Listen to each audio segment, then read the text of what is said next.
The alternating, standing, neutral grip dumbbell front raise is an exercise that primarily targets the anterior deltoids on the front of the shoulders. Although an overhand grip may better target the anterior deltoids, using a neutral grip may reduce shoulder joint stress and improve comfort. Here's how to do it correctly. Stand with your feet shoulder width apart, knees slightly bent while holding a dumbbell in each hand with a neutral grip so your palms are facing each other with your arms hanging down by your sides.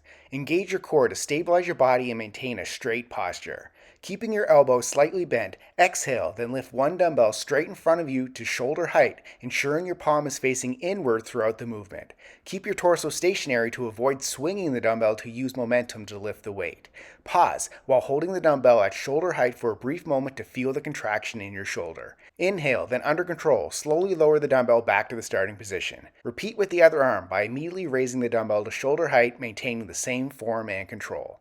Maintain a straight back and avoid leaning backward as you lift the dumbbells. Focus on using your shoulder muscles to lift the dumbbells. Continue alternating sides, maintaining a steady pace and controlled movement. Repeat for reps. Subscribe to get a new exercise video demo every day.